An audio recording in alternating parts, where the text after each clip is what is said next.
Durante el análisis podemos hacer análisis estratificado, regresión logística, podemos hacer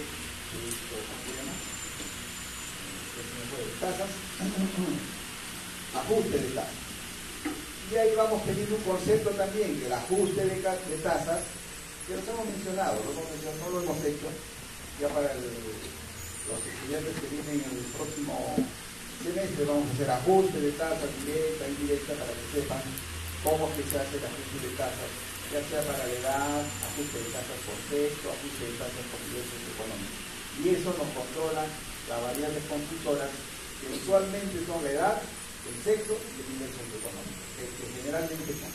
Entonces, en razón a ello es que he querido ponerles un poquito de recuerdo, porque también deben de saber qué nos referimos con, o recordar, sesgo de selección, sesgo de información, y algunos le llaman sesgo de confusión, pero propiamente se denominan confusores, variables de confusión. Por eso que les he puesto esto. Entonces, solo para repasar estos nombrecitos, ¿no? Recuerden estos nombrecitos que a veces se les pone eso y no recuerdan de qué se trata. Esto ya conversamos, ¿no? Entonces, cuando se hace la vigilancia, la persona sabe que es vigilada, está siendo vigilada, cambia su actitud, o si sabe que está participando en un proyecto de investigación, cambia su forma de actuar.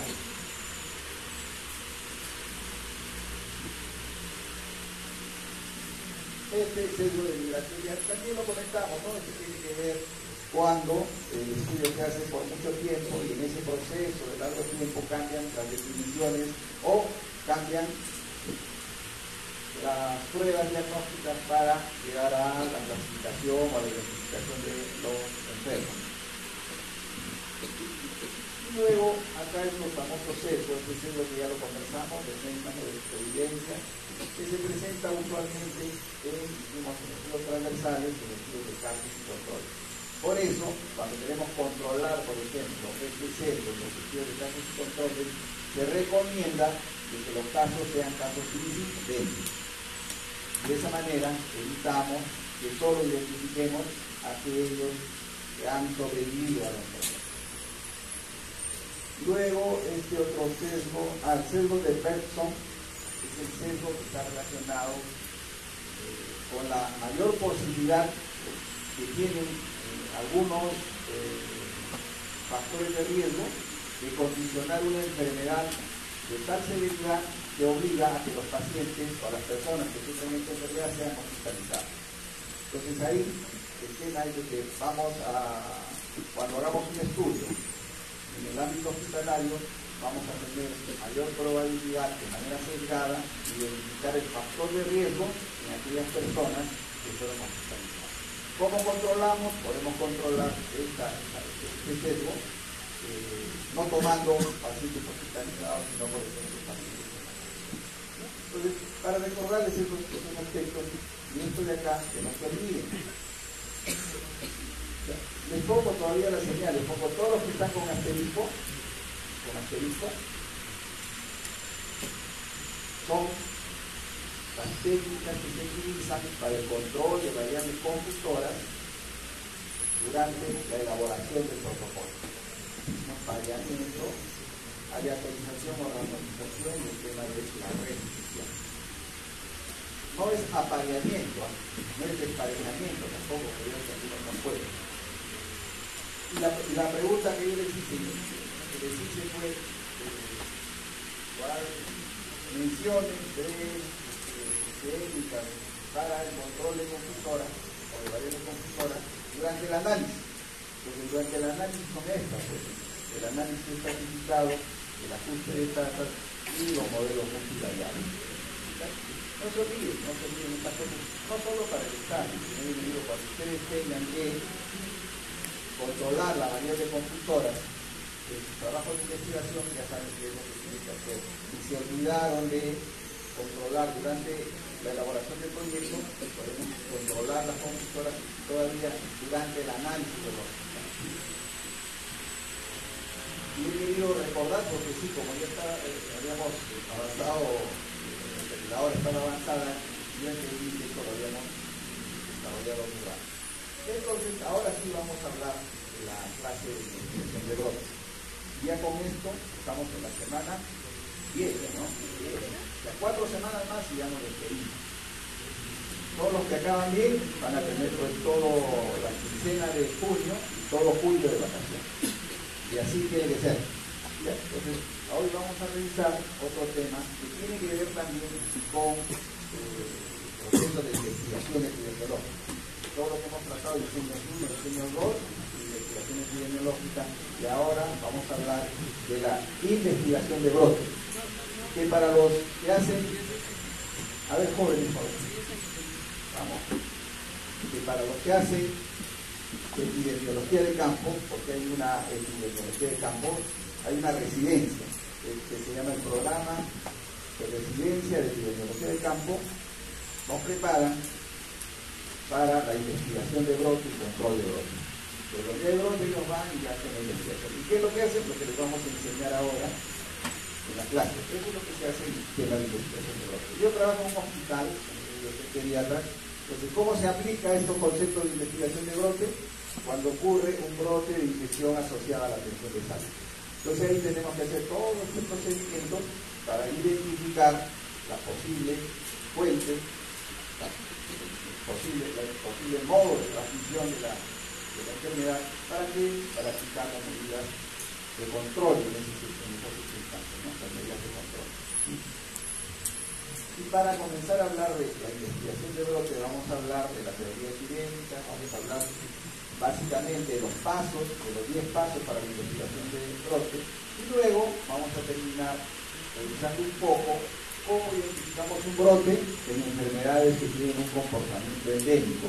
Por eso que les planteamos el tema de la elaboración e interpretación de la curva, la elaboración de los canales endémicos. Porque hay enfermedades endémicas donde tenemos que decir si existe o no existe brote. Y para eso tenemos que construir los canales endémicos. Y luego, de la vigilancia que hacemos, vamos a detectar si estamos o no estamos en brote. Esto recuerdan también ustedes, el proceso infeccioso ocurre como consecuencia de la interacción de la gente, del huésped y del medio ambiente. Un desequilibrio de estos elementos de la triada ecológica va a condicionar la ocurrencia de esto que se llama el proceso infeccioso. Y también revisamos nosotros cómo es que ocurre pues, esta diseminación del proceso infeccioso. Y para eso recordamos, o les recuerdo de que planteamos 3 enfoques, ¿no? El enfoque biomédico, el enfoque social y el enfoque histórico. ¿Cuál es el que usamos más frecuentemente? El que es lo que usamos es el enfoque biomédico. Entonces vamos a calcular lo que también ya les hemos enseñado, las medidas de la fuerza de asociación para ver qué factor está más fuertemente asociado con la ocurrencia de un daño determinado.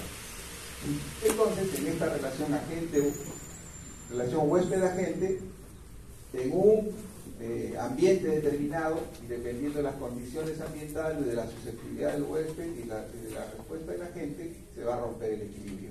Y vamos a pasar a el desarrollo del proceso infeccioso.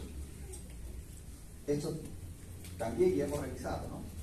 ¿Cierto? Esto ya hemos revisado. Clase 7. ¿De acuerdo? La cadena de transmisión. Y la cadena de transmisión tiene que ver con los factores o con el desarrollo del proceso infeccioso, porque siempre va a haber un agente biológico. Ahora estamos con un tema, no sé, por eso también quiero comentarles el tema de sarampión, ¿no? ¿Han escuchado? Hay un caso de sarampión importado de un niño de 11 años que estuvo en Estados Unidos, llegó al país, evidentemente vino en el periodo de incubación y desarrolló acá la enfermedad. Después de unos días de idas y venidas a un establecimiento de salud, alguien planteó que esto puede ser sarampión.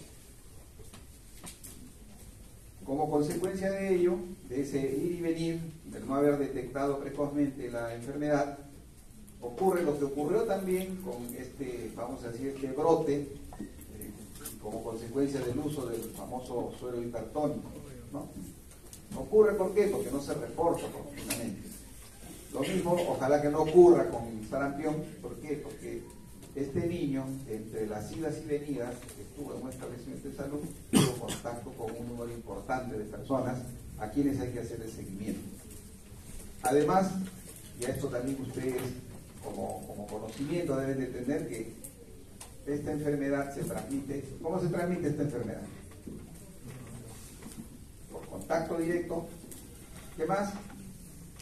Principalmente sarampión se transmite por vía aerógena, diríamos con contacto indirecto. Entonces una persona que tiene sarampión puede contagiar a todo el salón, no solamente al que está a menos de 1 metro, porque si fuese solo por contacto directo, se contagiaría a aquella persona que está a menos de 1 metro de la persona, de la enferma. Pero sarampión es igual que tuberculosis, es igual que varicela. Se transmite por vía aerógena, que era la pregunta del examen, ¿no? Dicen, ¿qué es la vía aerógena? Que la vía aerógena es aquella en la cual el microbio usa como vehículo el aire. Entonces yo estoy hablando y tengo sarampión, voy a comenzar a eliminar los microbios. ¿Y por qué se transmite por vía aerógena? Porque las gotitas que se generan en ese tipo de enfermedades son gotitas pequeñas, menos de 5 micras. Pero cuando tienen 5 micras flotan en el aire y pueden diseminarse alrededor de toda el aula, ¿no? Y el comentario iba a qué? A que este paciente lo pusieron con otro paciente en una sala muy bonita con aire acondicionado. Entonces eso es terrible, pues, ¿no? Eso ya es una cámara de gases. Si el niño no ha estado vacunado o es susceptible, la probabilidad de que haga sarampión es alta. Porque el sarampión tiene yo les dije también, creo, ¿no? Un número reproductivo básico bien alto. Sí les puse. 16 a 18 de número reproductivo básico. ¿Qué quiere decir? Que cuando la persona ingresa, la persona enferma ingresa a una población susceptible, esa persona tiene la posibilidad de contagiar entre 16 y 18 personas. Y cuando una persona está en contacto, una persona susceptible, está en contacto con un paciente con sarampión, tiene 90% de posibilidades de que se infecte. Entonces miren lo terrible que es. Y nos preocupa desde la perspectiva epidemiológica este tema, porque la cobertura de vacunación es baja en el país. O sea, menos de 80% con una dosis y menos de 70% con 2 dosis. Porque para protegerse bien de sarampión hay que vacunarse por lo menos 2 veces. ¿A qué edad? ¿A qué edad? A los 12 meses y a los 18 meses, ¿no? Y luego un refuerzo último a los 4 años. Pero con esas 2 dosis ya uno puede estar protegido. Y aquí viene el comentario, viene a comentar que así es el proceso infeccioso. Desde la gente hay un reservorio, en el caso del sarampión. ¿Tiene ese reservorio en el caso del sarampión? El ser humano, pues, ¿no? El ser humano es el que mantiene la cadena. Y los modos, y acá hemos llegado a hablar del modo de transmisión. Y cuando nosotros hacemos la investigación de brote, casualmente, lo último que vamos a identificar es el agente etiológico. Eso es lo último. Entonces, recuerden ustedes la investigación que hizo John Snow. ¿Cuándo se descubrió el agente? Cuando ya estaba muerto, ¿no? 30 años después. Pero él identificó el modo de transmisión, y conociendo el modo de transmisión podemos nosotros aplicar las medidas de prevención. ¿Ya? Ese es el otro mensaje que debe quedar en ustedes, de que cuando ustedes hacen investigación de brote no estén esperando el resultado. O lo mismo que cuando se trata a un paciente de manera individual, yo digo, a este paciente sospecho de dengue. No voy a esperar que venga el resultado diciéndome que es dengue para yo tratar al paciente adecuadamente.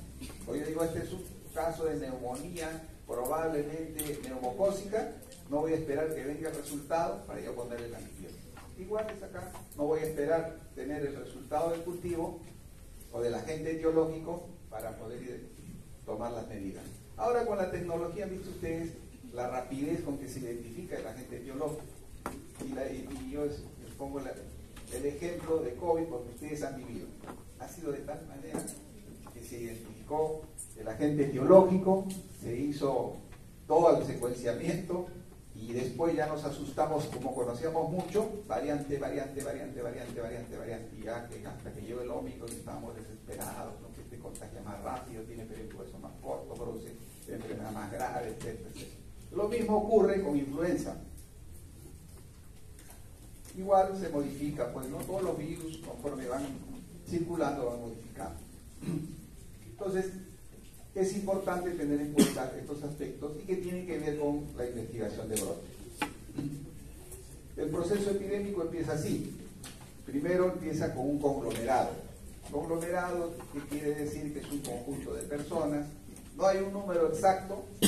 En una charla que escuché, decían que los franceses dicen que ya hay un conglomerado cuando hay 3 personas, por lo menos, que tienen la enfermedad, la misma enfermedad, y se ubican en un mismo lugar, ¿no? Entonces eso se llama conglomerado.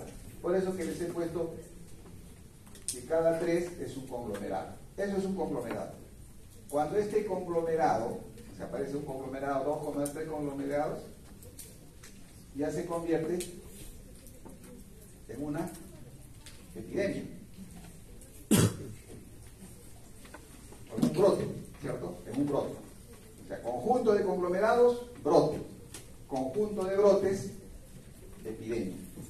Eso es lo que les quiero graficar acá. Tenemos los conglomerados, 3 individuos, por lo menos, que tienen una enfermedad, que tienen una asociación temporal y espacial. Ese es un conglomerado. Más de un conglomerado constituyen un brote. La suma de brotes hace una epidemia. Y vamos a decir, la suma de epidemias hace la pandemia. Y así empezó COVID, pues, ¿no? Seguramente hasta ahora no se sabe de dónde apareció el virus. No se sabe, ¿no? Si fue el animalito que comía o fue el laboratorio donde se estaba haciendo la experimentación. Pero lo cierto es que empezó con un caso seguramente, y otro caso más, sino que no se le dio importancia, o no se le quiso dar importancia a este tema también, por ciertas connotaciones, ¿no? Porque los brotes, las epidemias, tienen connotaciones económicas y tienen connotaciones políticas. Entonces, ¿hasta qué? Hasta que ya se hizo inmanejable, y bueno, hemos sido también nosotros partícipes de la pandemia. Entonces, en resumen, tenemos conglomerado, la suma de conglomerados es un brote, la suma de brotes, lo que ya está marcado en azul, epidemia. Ahí está lo que ya les he comentado, ¿no? Dice, conglomerado, relación inusual, real o aparente, dentro de salud, agrupados en tiempo y en espacio. 3, por lo menos 3 que estén agrupados en tiempo y en espacio, allá ese es un conglomerado. La suma de conglomerados da el brote. ¿Qué es el brote? Es el aumento inusual en el número de casos relacionados epidemiológicamente. Esto es importante porque a veces decimos un brote epidémico, ¿no? No, brote es brote. Ocurrencia inusual de casos. ¿Qué diferencia de una epidemia? La localización. Los brotes son diseminaciones localizadas, son ocurrencia inusual de casos, pero de diseminación localizada. Ejemplo, un colegio. Ejemplo, una universidad. Ejemplo, un convento. Ejemplo, una comunidad. Ejemplo, son brotes que ocurren de Caliwarma y Huasincuna, esos localizados. En el colegio, 530 le dieron el desayuno a 1000 personas y 300 terminaron con vómitos y diarrea. De esos 100 en el hospital. En cambio, la epidemia, dice, a la esperada para un área geográfica y periodo determinado. O sea, la suma de brotes nos van a hablar de una epidemia. Endemia también sabe, ¿no? Endemia, ocurrencia usual de casos. Así, de manera resumida, cuando ocurren de manera usual los casos, estamos hablando de una endemia. Hiperendemia, persistencia. ¿Qué nos traduce una hiperendemia? La persistencia de una intensa transmisión. Pero ¿cómo nos damos cuenta de que es una hiperendemia?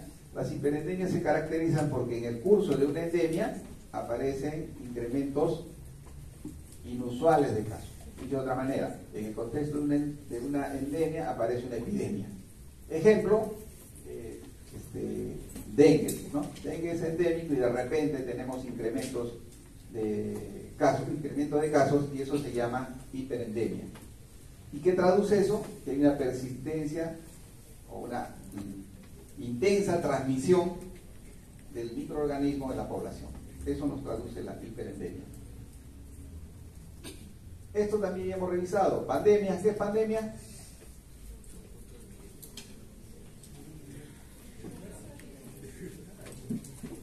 Esto revisen, ya esto hemos revisado. Tendencia secular, también. Tarea. Variación cíclica, ejemplo de variación cíclica. Creo que le preguntamos hasta en el examen. ¿Qué enfermedades tienen variación cíclica? Entonces vamos a definir, está bien, vamos a definir qué entienden o mejor dicho, qué condiciones hacen que las enfermedades tengan una variación cíclica, o con qué está relacionada la variación cíclica. Ya, me dicen el ambiente, ya, otra idea, sí, está bien, temperatura, ¿qué más? ¿Alguna otra cosa más? Jóvenes, estaciones del año.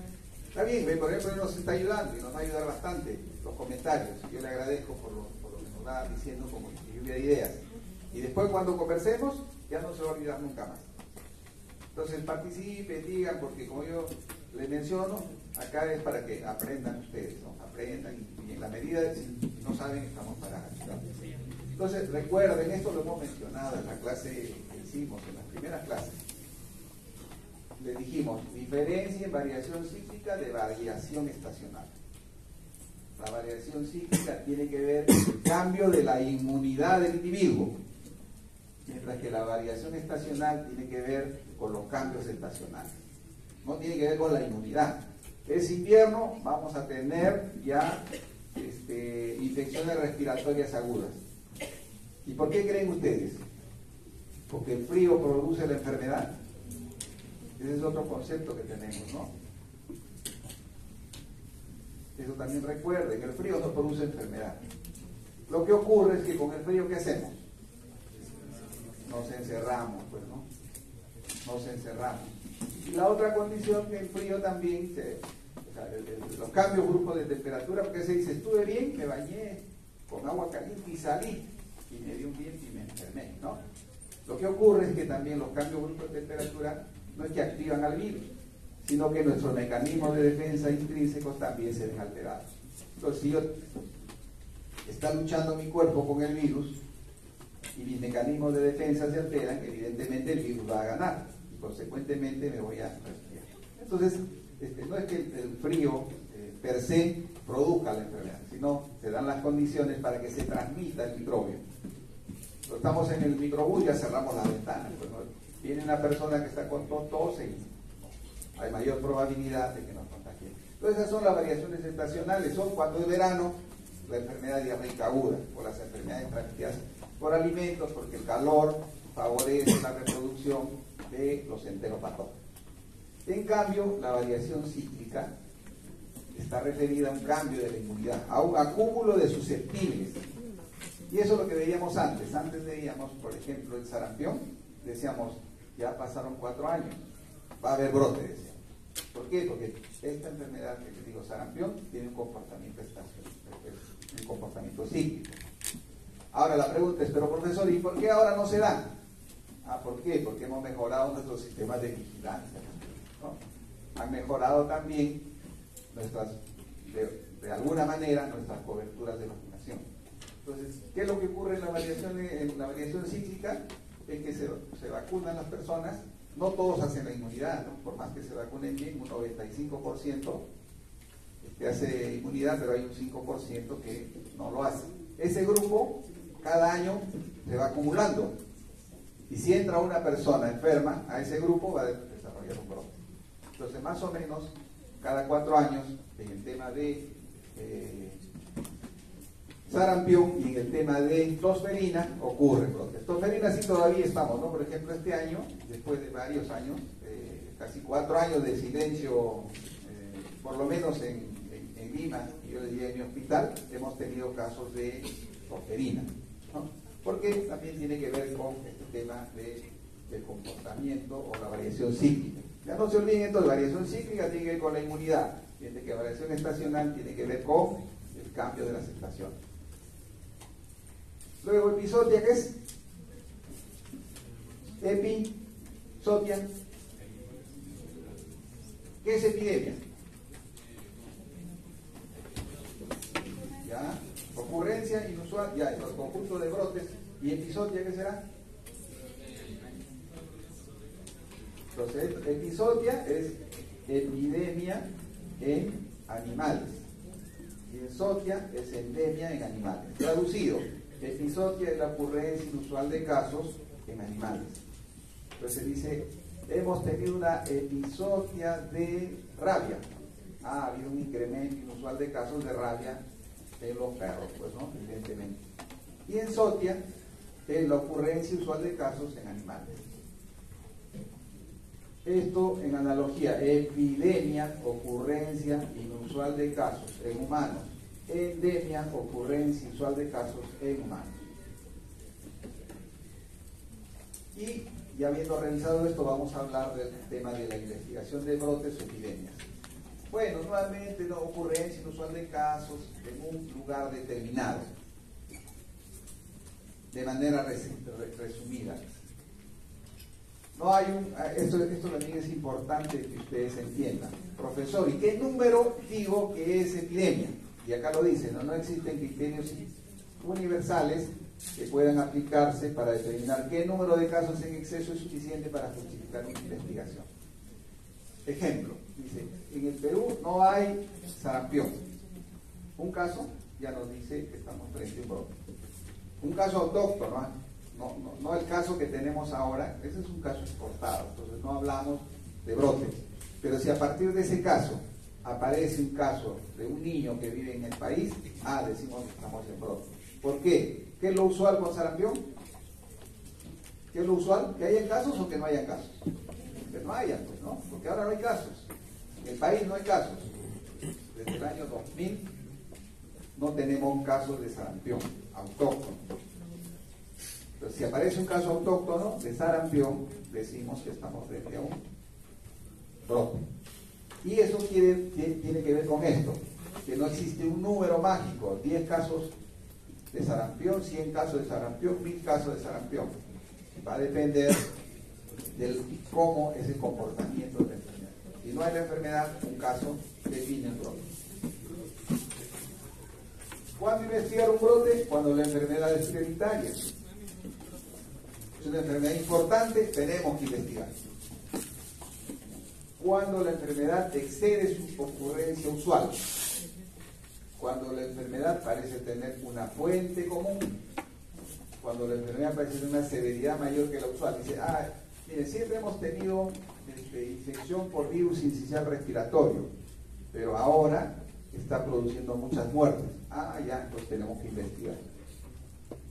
Y evidentemente cuando la enfermedad es nueva, emergente o desconocida en el área, hay que hacer la investigación de brote. Características de la investigación de brote, categoría especial de estudios epidemiológicos. Por eso yo les decía, en el PREC, en el Programa de Centro de Epidemiología de Campo, los preparan durante todos los 3 años en este tema de investigación de brote.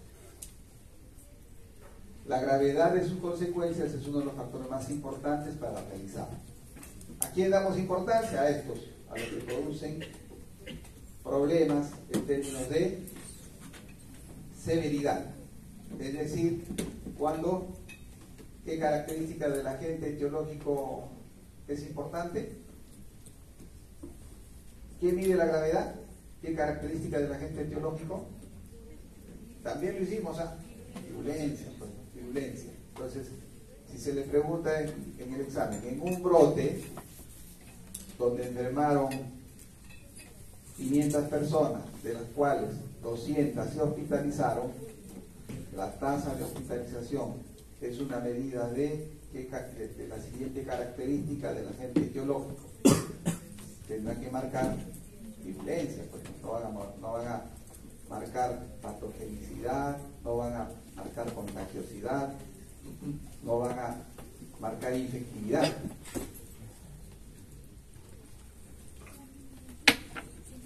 ¿Para qué investigamos? ¿Para qué investigamos? Para desarrollar acciones de control y luego que hemos controlado la enfermedad, plantear acciones de prevención.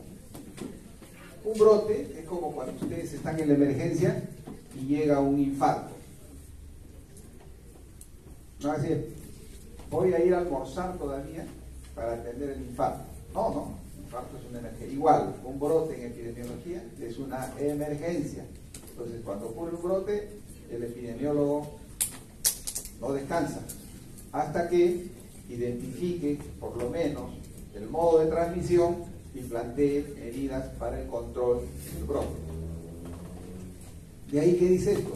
De que el enemigo principal es el tiempo, porque si yo me duermo, en el caso que les hago del ejemplo de ustedes con un paciente con infarto, se va a morir, ¿no?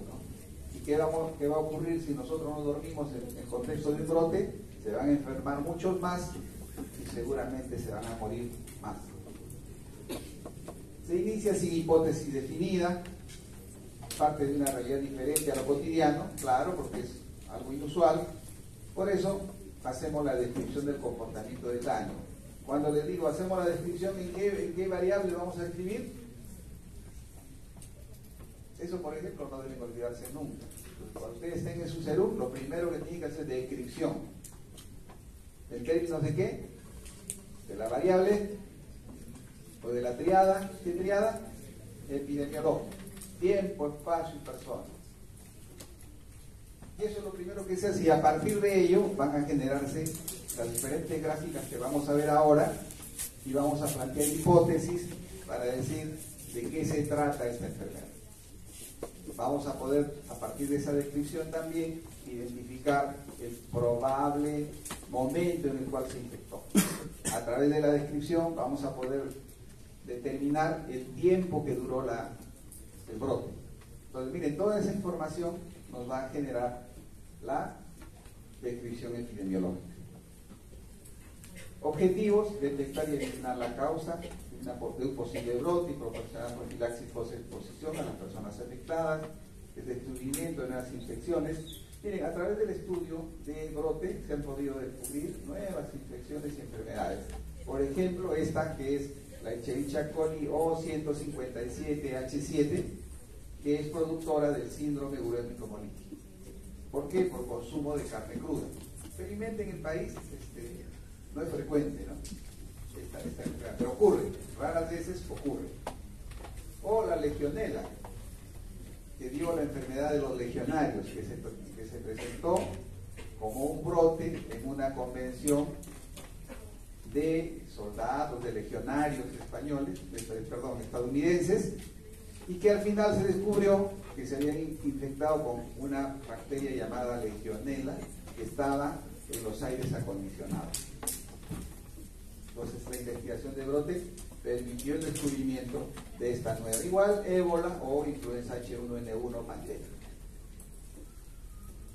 El otro objetivo es tener información sobre la propagación de un patógeno conocido a nuevas áreas geográficas también. Para eso nos permite, nos sirve la investigación de brote, identificar nuevos modos de transmisión.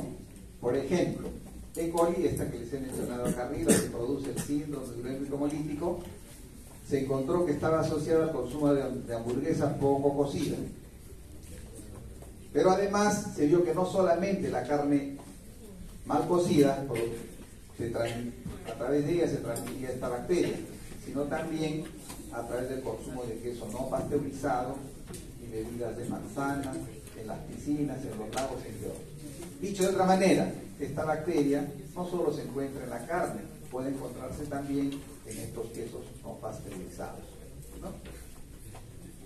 Sino que cuando se dan, yo les he dicho, para que se produzca una enfermedad, tiene que darse el desequilibrio entre la gente, el huésped y el medio ambiente.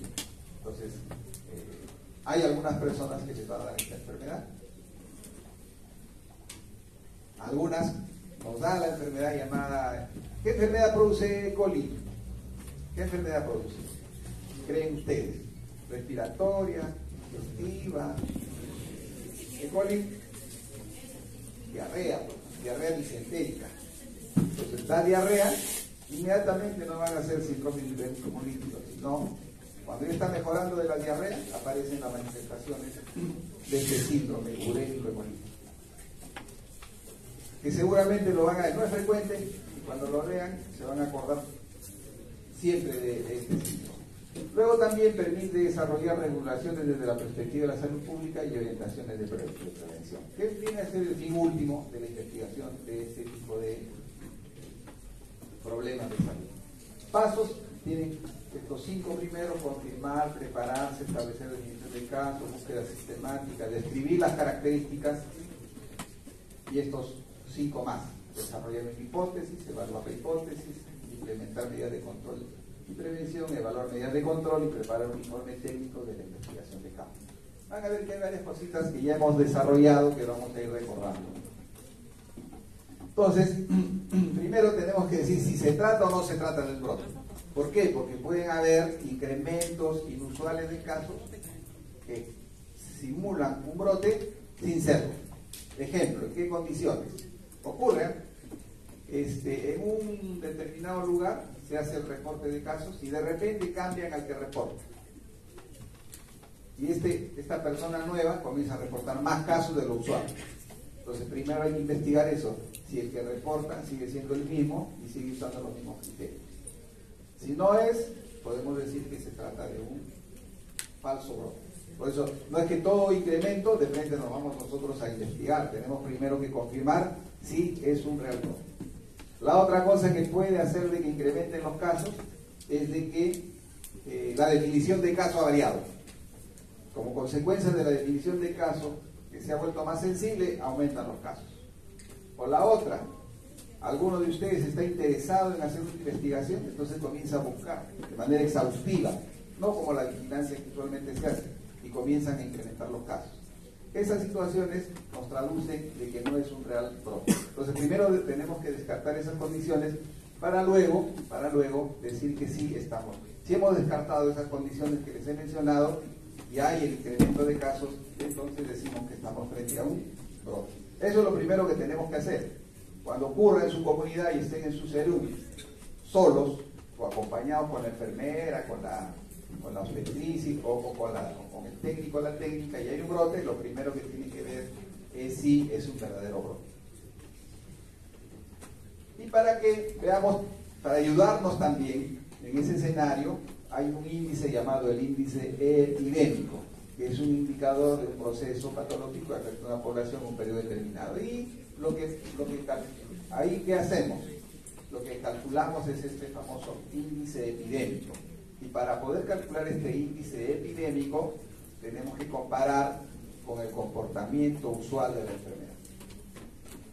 ¿Y qué cifra vamos a utilizar? La cifra contenida en el cuartil 2, en la mediana. Por eso dice acá, se calcula como el cociente entre el número de casos observados en un periodo de estudio y el número de casos esperados en ese mismo periodo, usando la mediana de los últimos 5 periodos. No el promedio, la mediana. Es decir, el valor que divide al 50% superior del 50% inferior.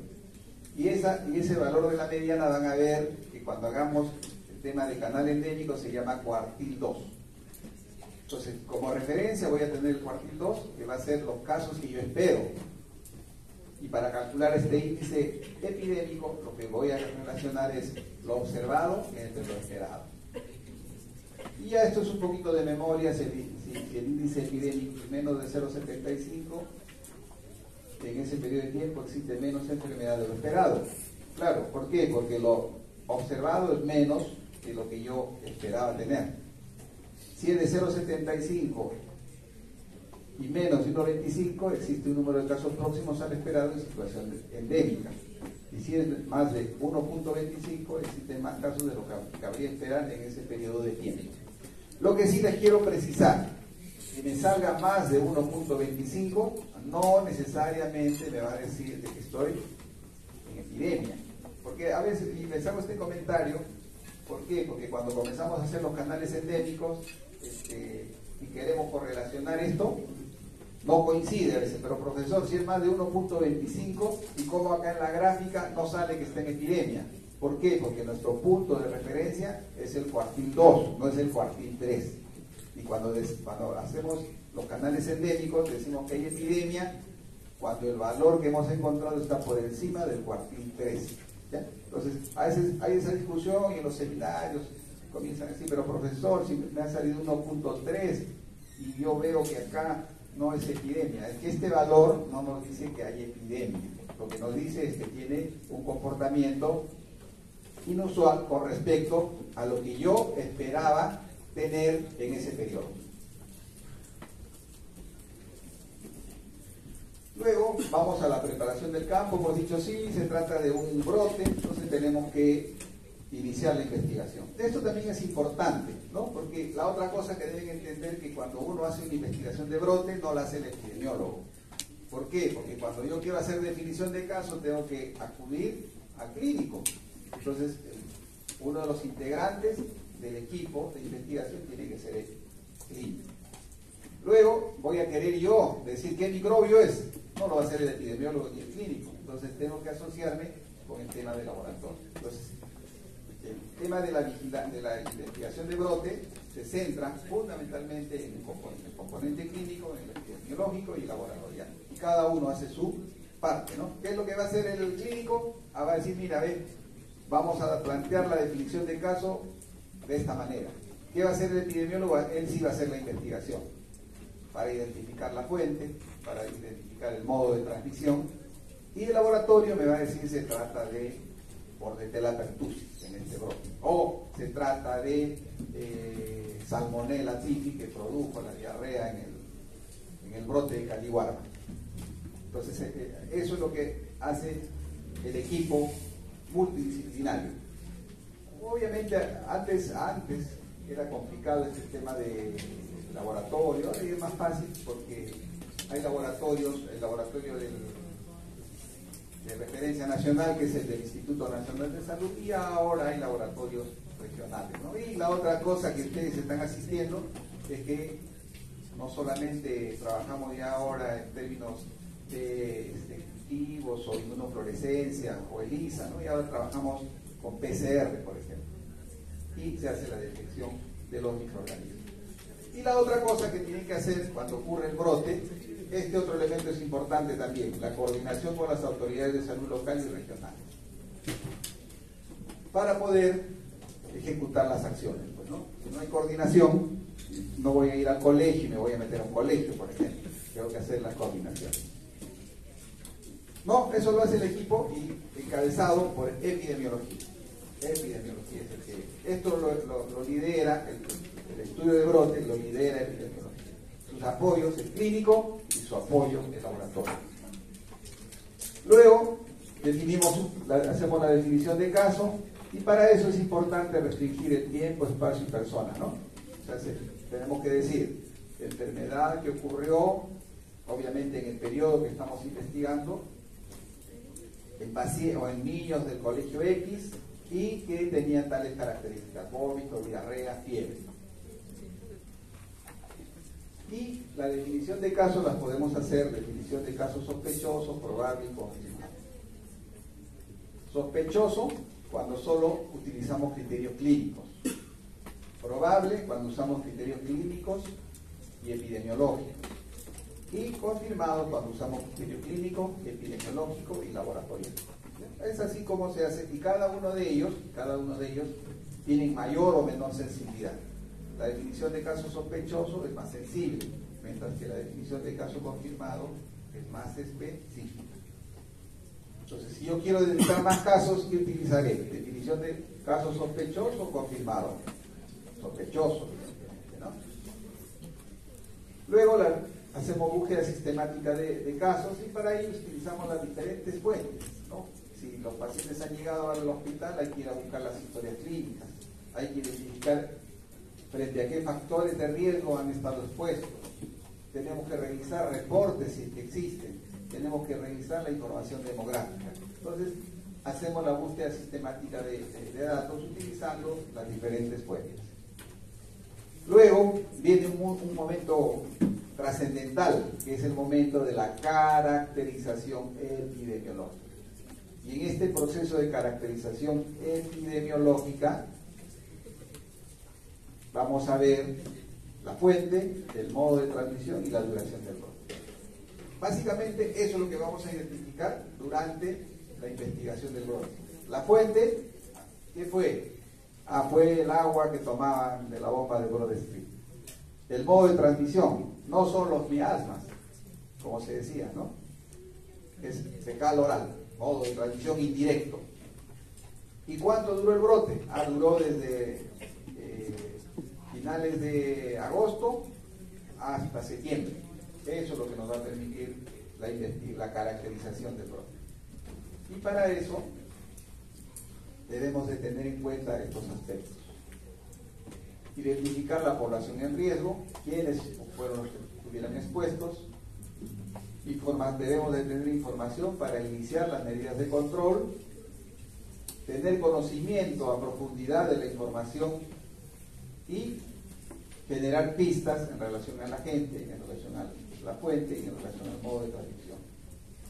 Y todas estas características que tenemos acá nos van a permitir plantear las hipótesis, que luego la vamos a tener que comprobar. ¿A través de qué? De los diseños epidemiológicos que ya hemos trabajado y que en el contexto de los brotes se aplican en ciertas circunstancias. O sea, no es que yo voy a quiero utilizar acá un estudio de corte histórica en este brote, no, va a depender de las características del brote. O yo quiero usar acá un estudio de caso control, va a depender de las características del brote. Y en razón a ello también va a variar si voy a poder calcular la tasa de ataque y consecuentemente en expuestos, si no expuestos, y consecuentemente el RR, o si solamente voy a poder calcular el OR.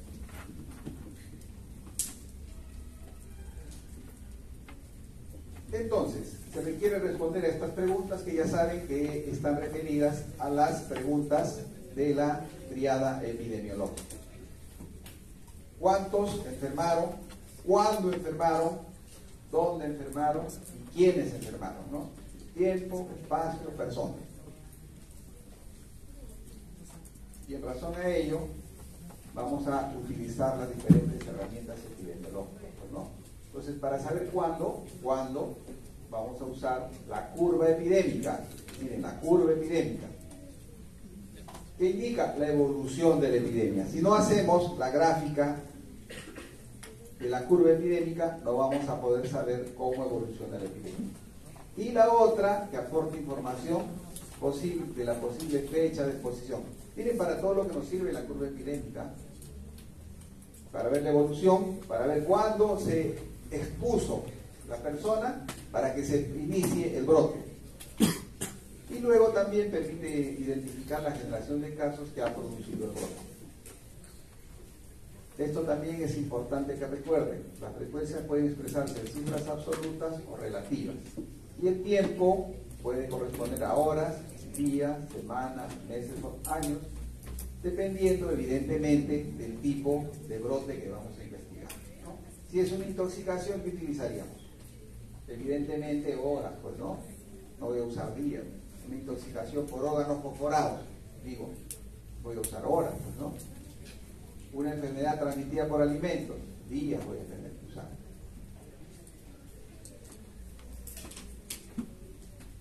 Esto también es importante que recuerden, que es una curva epidémica. Es un gráfico en el cual se relaciona el tiempo de aparición de los casos con el momento del inicio de la enfermedad. O sea, lo que vamos a tener es, en el eje vertical, lo que vamos a tener es el número de casos y en el eje horizontal el tiempo cuando inició la enfermedad. Eso es clave también, ¿no? Porque a veces tomamos el dato cuando llega al hospital. No, cuando nosotros construimos una curva epidémica, en las enfermedades agudas utilizamos como fecha el momento del inicio de la enfermedad. Entonces viene al hospital el día de hoy y nos dice hace 3 días inició la enfermedad. Esa es la fecha que vamos a considerar para la construcción de la curva epidémica. Cuando se trata de enfermedades crónicas, se puede utilizar el momento del diagnóstico. Ya miren, si se trata de enfermedades crónicas, para la construcción de la curva epidémica vamos a usar el momento del diagnóstico. Si se trata de enfermedades agudas, lo que vamos a usar es la fecha de inicio de síntomas. Eso está estandarizado. Entonces, cuando ustedes ven la descripción de un brote y analizan la curva epidémica, así se han construido. Y así es la curva epidémica. Hay una curva ascendente, un punto máximo de meseta y una curva descendente. Y acá lo que vamos a poner es el tiempo. Y acá el número de casos o la proporción de casos. ¿Por qué? Porque podemos mencionar nosotros, dijimos, cifras absolutas o cifras relativas. Pero siempre es así, entonces les ocurra poner acá el tiempo y acá, y acá el número de casos, ¿no? Acá es el número de casos en el eje vertical y en el eje horizontal la fecha o el tiempo. ¿Por qué es importante? Porque no, miren, a partir de una curva epidémica vamos a poder decir si se trata de fuente común, el brote es fuente común o es fuente propagada, o hay una mezcla de ambas. También vamos a identificar el tiempo probable de exposición y establecer la posible duración de la epidemia. No, creo que lo estamos repitiendo.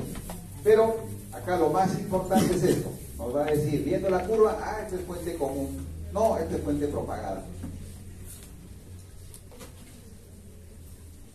Para repetirles nuevamente, eje Y y eje X, no se olviden qué cosa va en cada una de estas. Porque a veces les preguntamos y no se acuerdan. Y esto es clave, porque si ustedes no hacen adecuadamente su gráfico, no van a poder interpretar. Y es importante, yo les digo esto, van a ver, acuérdense de mí cuando estén en su, no en su reino, cuando estén en su problema de brote en su comunidad. Van a tener que recordar esto, porque van a tener que construir curvitas. Pueden ser de fuente común o fuente propagada. Por ejemplo, el brote de cólera descrita por John Snow, ese es un ejemplo de fuente común. Y la característica, vamos a ver cómo es la característica de las curvas por fuente común. Y sabiendo si es de fuente común, vamos a decir, probablemente es tal, vamos a plantear la hipótesis sobre cómo se transmite la enfermedad. Esta curva es una curva de fuente común. De epidemia debida a exposición masiva común de corta duración. Corresponde a un brote explosivo. Entonces, si ustedes ven una curva con estas características que sube rápidamente y luego disminuye y hace como un cerrito, eso vamos a decir que se trata de una epidemia o de un brote debido a exposición masiva común de corta duración. ¿Y a qué se refiere eso? También llamada fuente común, exposición única. O sea, ¿qué quiere decir? Hoy día se les dio un alimento, o todos consumimos un alimento, fuente común, y solamente nos expusimos por una vez. Cuando ocurre eso, va a suceder este tipo de curva, con un incremento rápido y luego una disminución de los casos. Este, en cambio, es una epidemia de exposición continua intermitente. Entonces, esta es fuente común, exposición múltiple. Cada uno de estas curvitas traducen que las personas se han expuesto en diferentes momentos. Ejemplo, dice, la red de agua potable se contaminó. Entonces todos no van a exponerse en un mismo momento, van a haber diferentes momentos de exposición. Y como hay diferentes momentos de exposición, van a haber diferentes curvas que se van a presentar. Entonces, epidemia debido a exposición continua intermitente, llamada también fuente común exposición múltiple. Luego hay este tipo de curva, epidemia debido a exposición masiva común seguida de casos secundarios. Esta primera curva es de los casos primarios y esta segunda curva es de los casos que se contagiaron de estos casos primarios. Por eso tenemos dos incrementos, ¿no? Un primer incremento, luego baja. Estos han estado en el periodo de incubación y luego se incrementa y luego va bajando. Entonces, esto se ve, por ejemplo, en los casos de hepatitis. Hepatitis A trae este tipo de epidemia. Entonces ya dijimos, ejemplos para recordar. Esto, fuente común. Esos brotes que les dan los alimentos, esos son fuente común, exposición única. Esto de acá dice exposición, fuente común, exposición múltiple. Cuando hay contaminación de la red de agua o cuando, por ejemplo, la leche se contamina, ¿no? Y las personas se exponen en diferentes momentos, se produce un brote con estas características. Esta de acá, clásicamente, la hepatitis A, y esta de acá es brote difuso, epidemia propagada por exposición múltiple. Esto persona a persona. Todas las enfermedades que se transmiten de persona a persona van a dibujar este tipo de curvas. Y para que se entienda mejor, ya si las graficamos son así. Yo les decía, es un cerrito, esto incrementa, luego va disminuyendo, hace una meseta, luego va disminuyendo. Este otro de acá se incrementa, baja, casos secundarios, y esto de acá se infectan personas. Esto es fuente propagada, se van infectando las personas en diferentes momentos que entran en contacto directo con los enfermos. Entonces, a partir de ello, vamos a poder decir nosotros, conociendo la forma de la curva, a qué tipo de brotes estamos enfrentando. La otra cosa que les dije, nos permite también la curva epidémica determinar la duración del brote, ¿cierto? ¿Y cómo determinamos? Determinamos pues contando desde el primer caso hasta el último caso. Si acá hay un espacio, vamos a suponer que acá hay este caso, desapareció, 2 o 3 días, aparece otro caso, todavía vamos contando el tiempo, ese es el tiempo que duraría el brote. La otra cosa que nos permite es decir cuándo se infectaron, ¿no? Fecha probable de cuándo se pusieron al patógeno. Hay dos formas. Si yo conozco el tiempo promedio de incubación, puedo utilizar esta forma de identificar la fecha probable de exposición. Ubico el pico más elevado del brote y a partir de ahí retrocedo el tiempo promedio de incubación y determino en qué fecha cae. Entonces acá lo han hecho fácil, dice el 25 es el pico más alto y como el periodo de incubación es 18 días, 25 menos 18, el 7 de junio es la fecha probable de exposición. O sea, para que esto se enferme, tienen que haberse contagiado en esta fecha. Otra forma de determinar el periodo probable de exposición es si yo conozco los periodos de incubación máximo y los periodos de incubación mínimo. ¿Qué hago? Si yo conozco los periodos de exposición máxima, identifico el último caso y a partir de ahí retrocedo el tiempo de exposición máxima.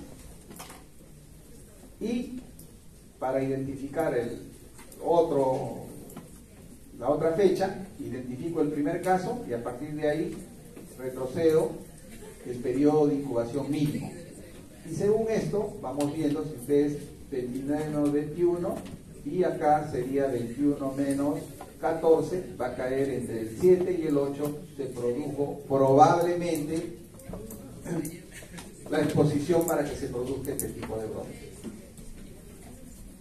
Entonces, para eso nos sirve.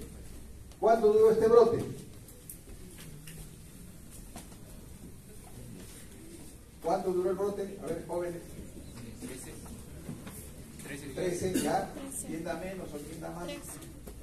¿Cómo se calcula el tiempo? Yo les pongo en el examen una figura así, digo, ¿sigue el brote? No contesto. Y les he preguntado acá.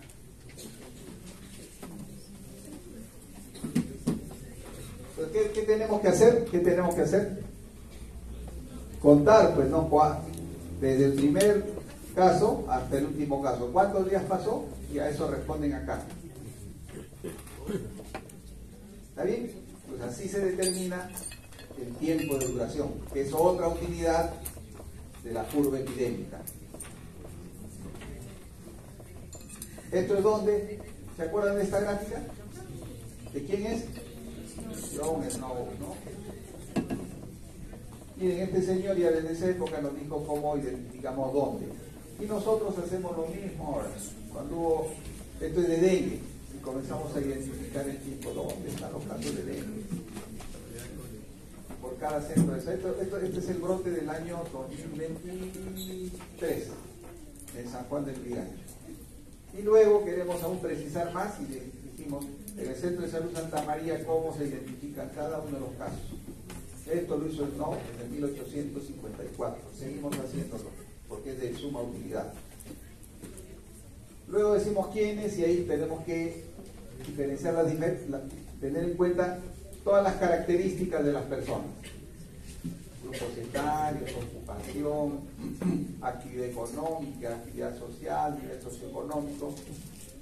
¿Para qué? Para que a partir de la identificación de quiénes son podamos plantear hipótesis, pues, ¿no? ¿Por qué se afectan más los niños? ¿Por qué se afectan más los pobres? ¿Por qué se afectan más los que tienen condiciones desfavorables? ¿Por qué se afectan más los que viven en las áreas urbanas marginales? Etcétera, etcétera, etcétera.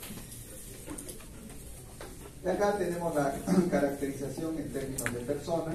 Esto ya en el examen también les hemos puesto, pero pues no. Está la caracterización en términos de persona, el dengue también. Y esto hay que tener en cuenta también.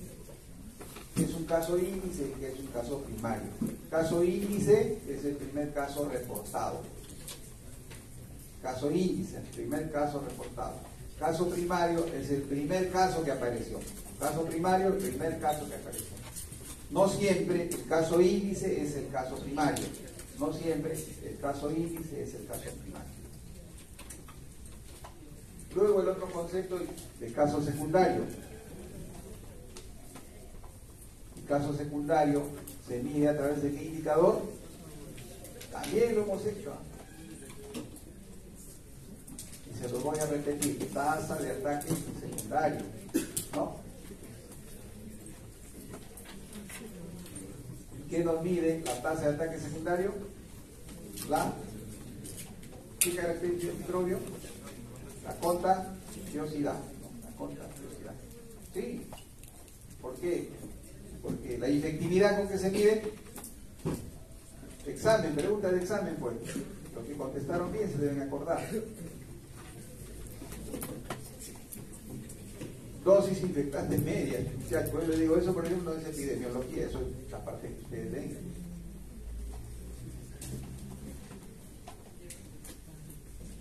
Listo.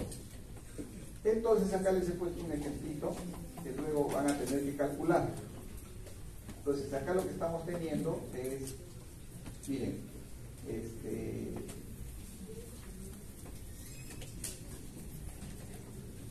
una serie de casos. Este es un centro de cuidado de niños. Esas bolitas que están ahí significan niños con hepatitis. ¿Qué tipo de brote sería este?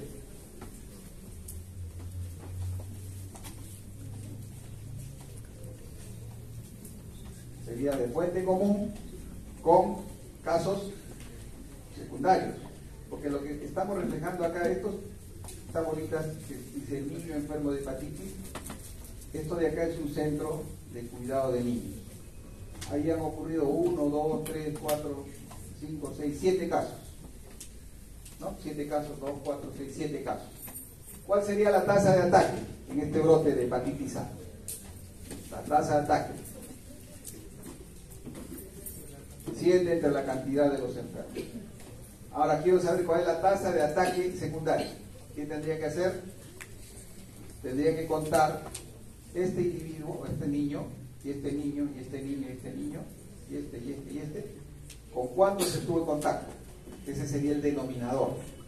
Entonces tendrían que sumar 1, 2, 3, 4, más 2, más 4, más 3, más 4, más 2, más 6. Ese sería el denominador. Y el numerador serían estos. Casos secundarios. Este es el caso primario, caso secundario. En este escenario de la casa. Este es el caso primario, no contagió a nadie. Este tampoco contagió. Este contagió a 1. Este de acá no contagió a nadie. Este tampoco. Este contagió a 1, 2, 3. Entonces, para calcular la tasa de ataque secundario, contamos los casos que se han contagiado entre el total de los casos que habitan en la casa, excluyendo al caso primario, evidentemente. Y con eso tenemos la tasa de ataque secundario que mide la contagiosidad de, en este caso, de la hepatitis A. Entonces, caso índice, caso primario, caso secundario.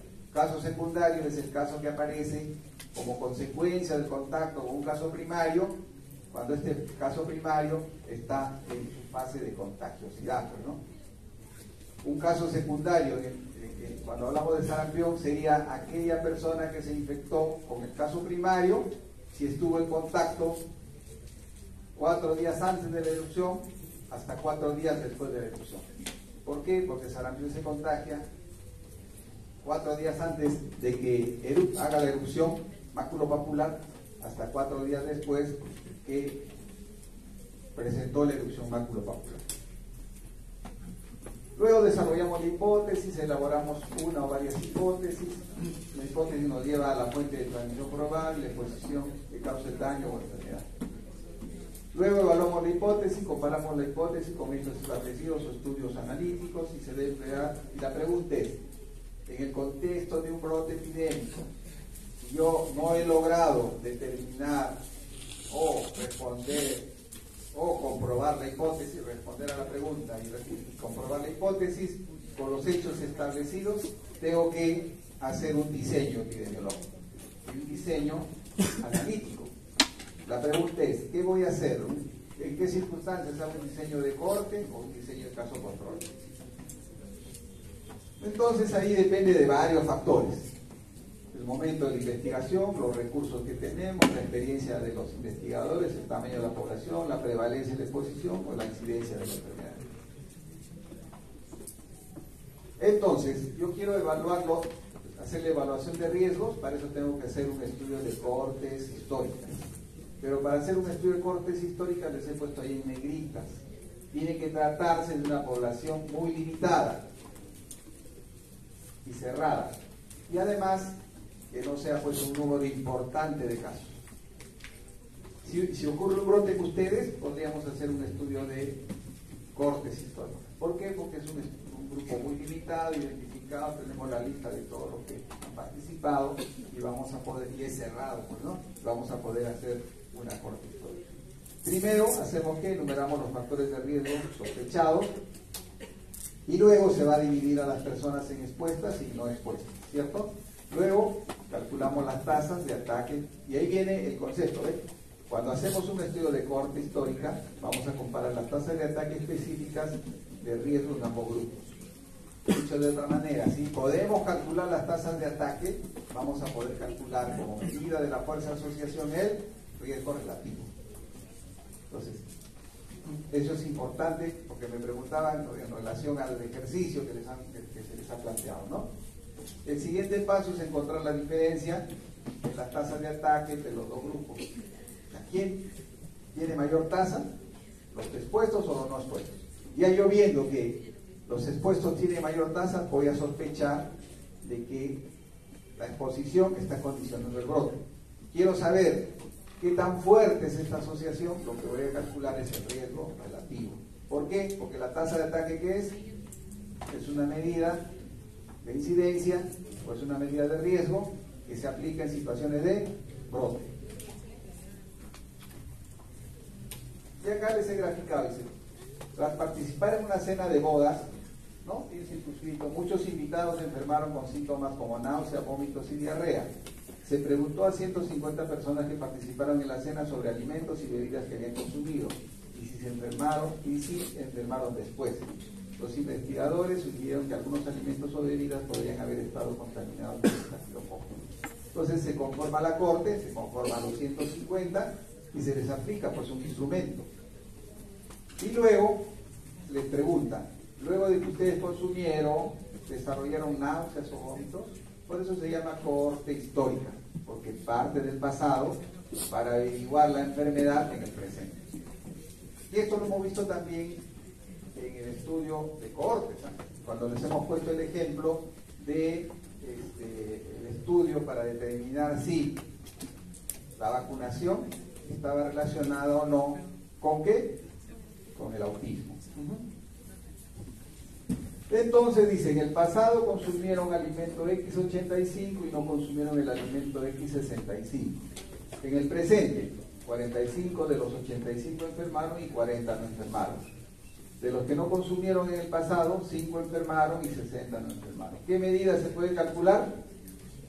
Calculen. ¿Qué medida? Podemos calcular hasta 3 medidas, ¿cierto? Tasa de ataque en expuestos, tasa de ataque en no expuestos y razón de tasa de ataque que es riesgo relativo. ¿Está bien? Entonces calculen a ver cuánto les sale, de repente le viene en el examen. En cambio, si yo quiero evaluar riesgos a través de estudios de casos y controles, lo vamos a aplicar si la población inicial es muy grande y no está definida. Miren, si la población es definida, es pequeña, puedo hacer un estudio de cohorte. Si la población es muy grande y no está definida, lo que voy a utilizar es un estudio de casos y controles. ¿Y cómo lo vamos a hacer? Así. Y si asumamos que en un estudio de brotes se seleccionaron 50 casos y 100 controles. Entre los casos, 90% estuvieron expuestos al alimento y entre los controles el 40%. ¿Qué medida se puede calcular? Caso control. ¿Qué medida van a calcular? No me van a decir prevalencia. Ahí le cortamos la OR, ¿no? Y miren este ejemplo. Después dicen, profesor no enseñó. Miren lo que les estamos diciendo. ¿Okay? Asumamos que un estudio de brotes se seleccionaron 50 casos y 100 controles. Entre los casos, 90% estuvieron expuestos al alimento. El examen viene así nomás y les pedimos que calculen la mejor medida de la fuerza de asociación. Entonces, dense cuenta, miren, ¿no? Esta es una tabla de 2×2, pero acá no dice 50, ¿no? Ni acá dice 100. Acá les he puesto para que se den cuenta cómo obtenemos el valor de 45. Si nos dice que eran 50 casos y el 90% estuvo expuesto al alimento X, es 45. ¿Está bien? Y acá nos dice, de los controles, eran 100, ¿no? 40% estuvieron expuestos, 40.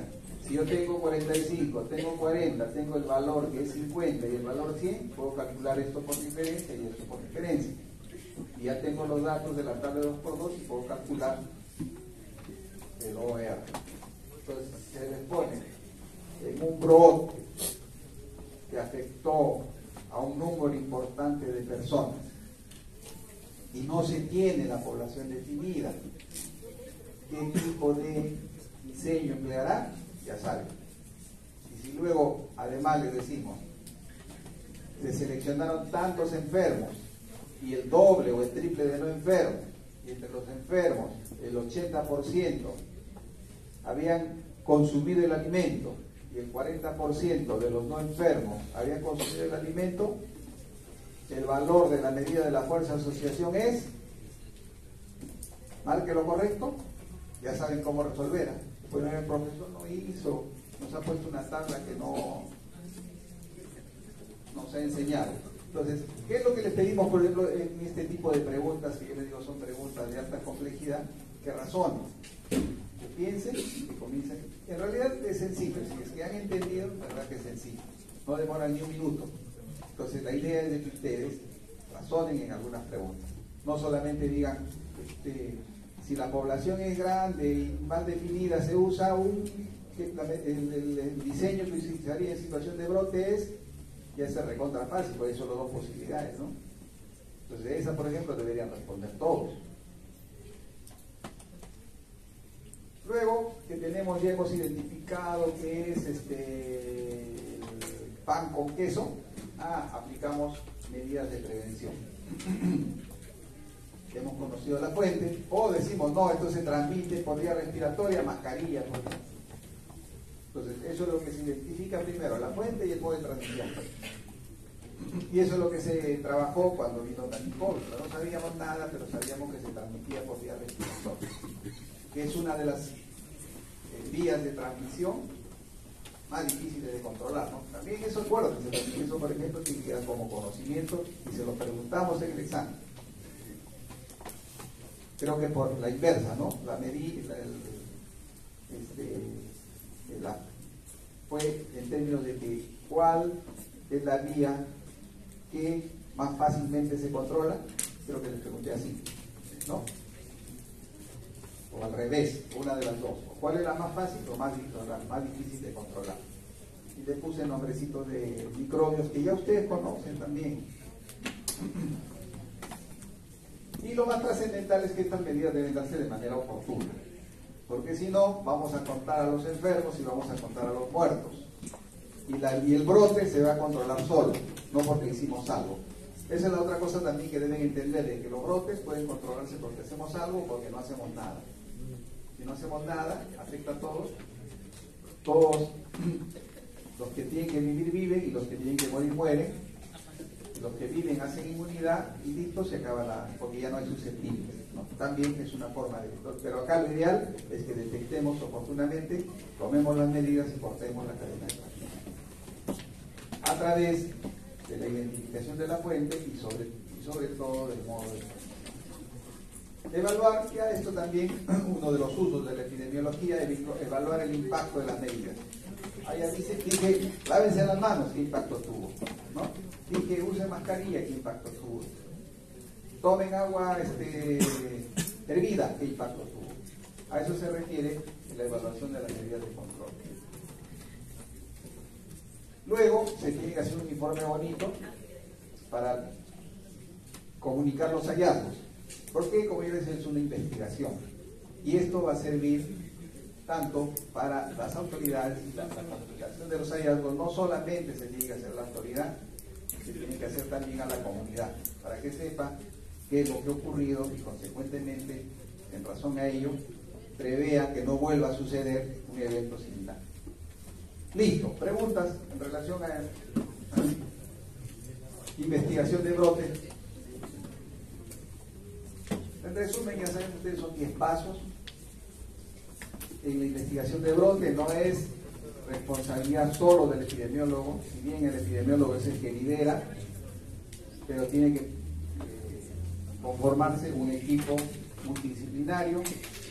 Otro elemento importante es que cuando empezamos la investigación de brote, lo que tenemos que hacer es solicitar los permisos correspondientes a donde vayamos a trabajar. Otro elemento importante es la construcción de la curva epidémica, porque a través del conocimiento de la curva epidémica vamos a sospechar cuál es la fuente de infección o cuál es la fuente de este brote. Luego, finalmente, otra cosa trascendental que deben de recordar es cuando uso un tipo de diseño y en correlación al tipo de diseño que utilizo en el contexto de un brote, voy a poder calcular ya sea OR o ya sea RR. Entonces, a priori, si ustedes calculan las tasas de ataque, van a tener que calcular como medida de la fuerza de asociación RR. Bien, vamos a hablar de los canales endémicos y esto es para decirles que los canales endémicos se utilizan cuando las enfermedades tienen comportamiento endémico. Ejemplo, enfermedad diarreica es una enfermedad endémica, infección respiratoria es una enfermedad endémica, las infecciones asociadas a la atención de salud también tienen un comportamiento endémico. Entonces, en esas circunstancias vamos a utilizar los canales endémicos para decir, en este contexto de comportamiento endémico, en qué momento estamos en una epidemia. Entonces, miren, no confundan, ¿ya? Cuando investigamos un brote, vamos a usar la curva epidémica, ¿cierto? Cuando estamos en el contexto de una enfermedad de comportamiento endémico, tenemos que construir los canales endémicos para identificar en qué momento la enfermedad está expresando la presencia de un brote.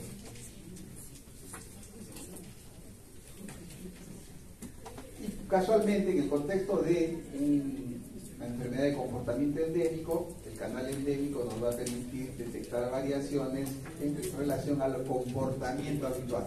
Por eso que los canales endémicos se utilizan en el contexto de enfermedades endémicas, porque lo que nos va a decir el canal endémico es si el comportamiento sigue siendo usual o el comportamiento es inusual. Si el comportamiento es inusual, ya vamos a decir que estamos en un brote o en una epidemia. Es un instrumento epidemiológico. Acá dice donde se distribuye en el tiempo, graficando las incidencias actuales sobre la incidencia histórica, o también graficando el número de casos actuales con el número de casos históricos, ¿ya? Porque no solamente se puede hacer los canales endémicos con la incidencia, lo que más frecuentemente se hace es con el número de casos, con las cifras absolutas.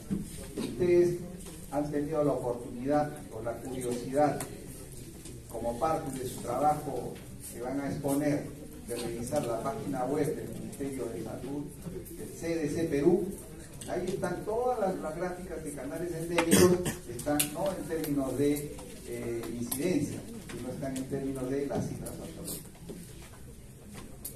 Ese trabajito que les dejamos también tiene una intencionalidad, que ustedes sepan que existe en el país una oficina encargada de la vigilancia epidemiológica, que cuando ustedes quieren ver cómo es el comportamiento de las enfermedades en el país, acudan a esa página web. Ponen CDC Perú y ahí van a encontrar, por ejemplo, esta famosa alerta epidemiológica como consecuencia del ingreso de este paciente con sarampión. Y para que ustedes, hay varios métodos. El método que más se usa, este es el famoso método de los cuartiles y que ustedes lo van a aplicar en su práctica, en su trabajo de seminario. Y para eso se usan el método de la mediana y de los cuartiles. No les voy a explicar más sobre mediana y cuartiles, por eso saben, ¿no? Más o menos. Entonces vamos a recordar un poquito. Y acá ya nos van diciendo, ¿no? Dice, genera 4 zonas. El método de los cuartiles genera 4 zonas. Por debajo del cuartil inferior, la zona de éxito. Entre el cuartil inferior y la mediana, la zona de seguridad. Entre la mediana y el cuartil superior, la zona de alerta. Y por encima del cuartil superior, la zona endémica. A eso se refiere. Dicho de otra manera, este es el cuartil 1. Este es el cuartil 1, o llamado acá le dicen cuartil inferior. Este es el cuartil 2. A ver, jóvenes, nos calmamos. Nos descansamos 5 minutos. Si quieren, descansamos, ¿no? A ver, levanten la mano los que quieren descansar. 5 minutos, pero ya 1, 2, 3, 4, 5, 6, 7. ¿Quieren, no quieren descansar y seguir? Ya. ¿Quién no opina? No sabe, no opina. La mayoría. Así es el Congreso, ¿no? No tomamos posición, pero es verdad. Entonces hay que tomar pues, posición siempre, para bien o para mal, pues, y expresar lo que queremos. Y va a ganar pues la mayoría. Yo digo por eso, y ahí decimos es democracia. Yo digo, ¿qué es la democracia? ¿Cómo define la democracia? Yo sé cómo defino la democracia, es la dictadura de la mayoría. La mayoría dice ya. Listo, jóvenes. Entonces ya nos hemos relajado un poquito. Ya sé que ustedes quieren irse también para que alcancen el bus rojo, ¿no? Sí, yo entiendo también. Listo. Entonces, factores a tener en cuenta antes de hacer un corredor endémico: la selección de la enfermedad, las poblaciones, el longitud de la serie y los intervalos de tiempo. Ahí vamos a ir revisando la enfermedad. Tiene que ser endémica. Pero ya, cálmense pues. A ver, jóvenes, para avanzar. Miren, tiene que ser endémica. Se hacen canales endémicos en una enfermedad que tiene comportamiento endémico. Y la otra que tenga un periodo de incubación breve o evolución aguda. La enfermedad no tiene sentido realizar corredores endémicos para patologías de muy baja frecuencia, ¿no? Por ejemplo, voy a hacer un canal endémico para sarampión, no tiene sentido. O para polio. ¿Por qué? Por eso que les dije, la sola presencia de uno o pocos casos debe alertar los sistemas de salud. En la patología de evolución crónica, la acumulación de no causa un breve periodo de tiempo, en general no tendrá mayor sensibilidad epidemiológica y seguramente será la consecuencia de cambios o intensificación de los métodos diagnósticos o simplemente la salud. ¿Qué nos está diciendo ahí? Que no va a ser de gran utilidad para enfermedades crónicas. ¿Para qué hacemos canales endémicos? Para lo que hemos dicho, enfermedades agudas de corto periodo de evolución. Poblaciones, es mejor hacer los canales endémicos de manera desagregada. ¿Por qué? Porque a veces cuando hacemos los canales endémicos de manera global no identificamos la ocurrencia de un brote.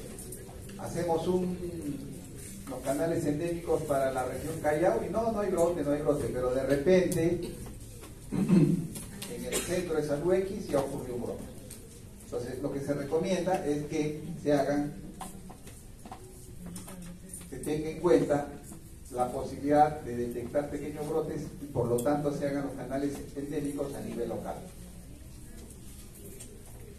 La otra cosa es de que cuando se tratan de poblaciones pequeñas, debemos de preferir hacer los canales endémicos teniendo en cuenta la agrupación de enfermedades similares, porque a veces queremos hacer por el microorganismo y tenemos muy poco. Entonces ahí lo que hacemos es, por ejemplo, podemos hacer canales endémicos para enfermedades transmitidas por agua y alimentos o para enfermedades diabéticas o para infección respiratoria aguda, no para rotavirus en el caso de enfermedades transmitidas por alimentos, no para diarrea por salmonela, no para diarrea por E. coli. Y si hablamos de enfermedades respiratorias, no para sincicial respiratorio, no para tosferina, no para neumococos, sino para infecciones respiratorias. La longitud, esto también es importante que recuerden. ¿No? Como les digo, recuerden porque les va a servir. Acuérdense de estos momentos en su serum, ahí van a estar desesperados. Porque les van a pedir, haga su sala situacional. Sala situacional tiene que hacer su canal. No van a agarrar 3 años, 4 años, mínimo 5 años. Y máximo 7 años.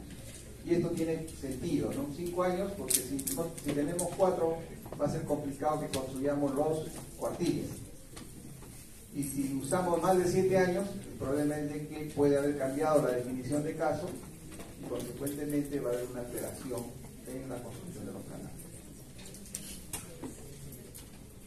Los intervalos de tiempo, en el país se utilizan las semanas epidemiológicas.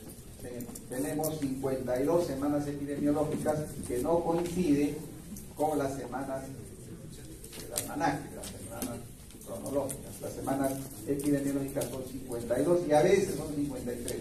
Cuando tenemos años bisiestos son 53 semanas epidemiológicas. Ahorita estamos en la semana epidemiológica 21, por ejemplo, ¿no?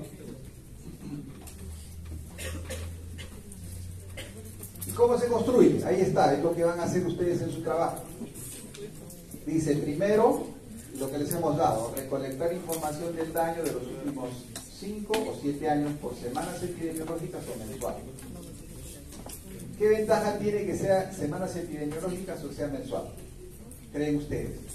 ¿Qué preferirían hacer ustedes? ¿Unos canales endémicos utilizando semanas epidemiológicas o usando meses? ¿Por qué les gustaría hacer meses?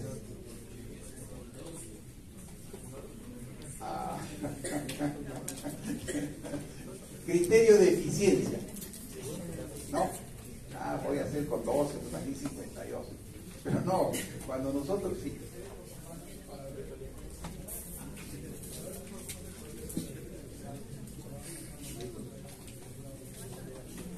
Ahí está, y ese es el criterio técnico. Se prefiere las semanas epidemiológicas. ¿Por qué? Porque si yo hago por semanas epidemiológicas voy a detectar el comportamiento de la enfermedad semana a semana. En cambio, si hago por meses, de repente ya voy a estar asistiendo en el mes ya a la eliminación del brote y voy a decir, ¡ay, había habido brote! Entonces, se prefiere hacer por semanas epidemiológicas. Yo se los he puesto por fines didácticos por meses, pues, ¿no? Aunque ahora, con la computadora, ya no hay problema. ¿Cuál es la dificultad? Que hay que ordenar, ¿no? Ahí sí hay que ordenar semana a semana, son 52 semanas que hay que ordenar. Acá solamente 12 meses van a ordenar. Entonces, lo primero, tener la información. Acá estamos teniendo la información del 2016 hasta el 2023.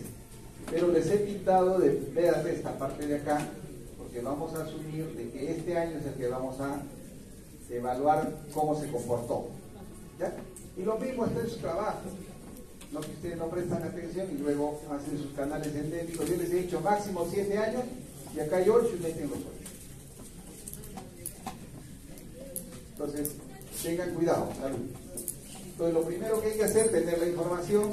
Luego de tener la información, ordenar de forma ascendente los datos, de menor a mayor. ¿Está bien? De menor a mayor.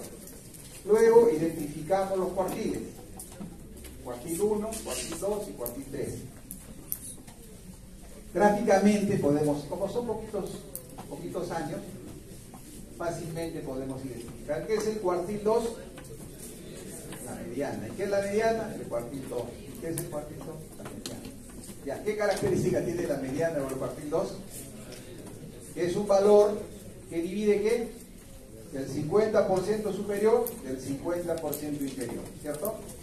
Si acá paramos a 7 alumnos de la talla mayor hasta la talla menor, la persona que está en medio, con la talla del medio, ese es el cuartil 2, la mediana, divide a los 50% más altos de los 50% más bajos, ¿cierto?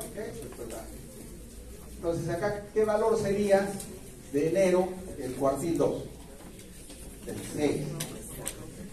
Luego quiero calcular el cuartil 1. Por posición, simplemente, si esto de acá, ¿no? Es el 50% inferior, la mitad de esto, 4. Cuartil número 1. Quiero calcular el cuartil 3, 14. Ahora, si no quieren hacer eso, ya apliquen la fórmula. Entonces dice cuartil, quiero calcular el cuartil 1, el cuartil 2, el cuartil 3 y vamos aplicando así. Y no van a encontrar el valor, sino van a encontrar la fila donde se encuentra el valor que ustedes van a considerar, o los valores que van a considerar como cuartil 1, cuartil 2 o cuartil 3.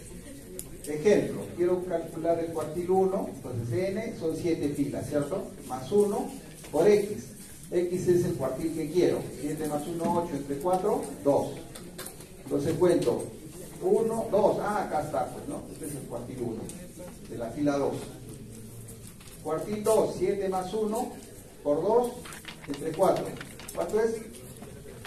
4. Fila 4, fila 4. Está en la fila 4, ese es el cuartil 2. Y luego quiero el cuartil 3, 7 más 1, por 3, 24. Entre 4, 6. Fila 6. ¿Está bien? Entonces son dos maneras, visualmente o a través del cálculo utilizando la fórmula de los cuartiles. El cuartil 2 es llamado también mediana o también llamado índice endémico. ¿Se acuerdan? Cuando dijimos para calcular el índice epidémico, ¿se acuerdan? ¿No? Dijimos lo observado sobre lo esperado. Y dijimos lo esperado es el cuartil 2, a esto es lo esperado. Si yo tengo 6 esperados y he tenido 8 casos, el observado, ¿cuál será el índice? 8 entre 6. Y de acuerdo al valor que tengo, digo, pues, ¿en qué situación se encuentra? Listo. Una vez que hemos hecho, seleccionamos el cuartil 1, cuartil 2 y cuartil 3 y ustedes grafican, ya seguro mejor que esto van a graficar. Y ahí van a identificar lo que al comienzo les dijimos, la zona de éxito por debajo del cuartil 1. ¿Está bien? La zona de seguridad entre el cuartil 2 y el cuartil 1. La zona de alarma entre el cuartil 2 y el cuartil 3. Y por encima del cuartil 3, la zona de epidemia. Entonces, ¿qué vamos a hacer nosotros? Una vez que hemos construido nuestros canales, vamos a hacer el seguimiento. Esto, ya como es un ejercicio retrospectivo, pero en realidad la utilidad de esto es el seguimiento prospectivo, ¿no? Así como el carnet de crecimiento y desarrollo, ¿no? Lo que hacemos es con el niño, lo vamos pesando cada mes, y cuando hace curva plana, decimos, hay curva plana, hay que intervenir. No esperamos, ya está desnutrido, ahí recién decía, ay señor, estaba desnutrido. No, igual es esto, igual es esto. Entonces acá van a identificar, por ejemplo, en qué meses hay epidemia. Marzo y abril. Mayo, ¿por qué? Marzo y abril, ¿no? Mayo, ¿por qué? ¿Cuándo se dice que hay epidemia? Entonces, recuerden esto de acá, jóvenes. Las zonas, éxito, seguridad, alarma, epidemia. ¿Esto qué se encuentra? ¿En qué zona? Alarma. Entonces no hay epidemia. Los únicos meses epidémicos han sido marzo y abril. Ya los demás van identificando, ¿no? Si le viene una gráfica así, se les dice en el mes de enero, ¿en qué zona se encuentra? ¿Qué responderían? En el mes de enero alarma. En el mes de diciembre,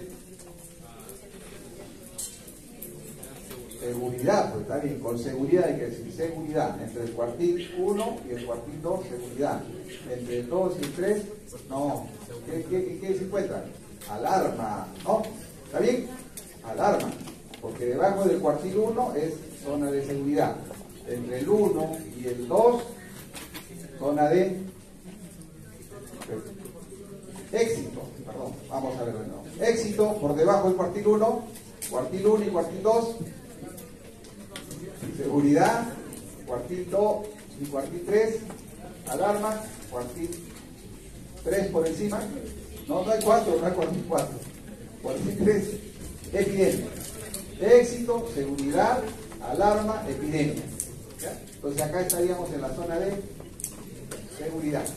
Zona de seguridad. Listo, jóvenes. Eso es todo. Saquen su hojita.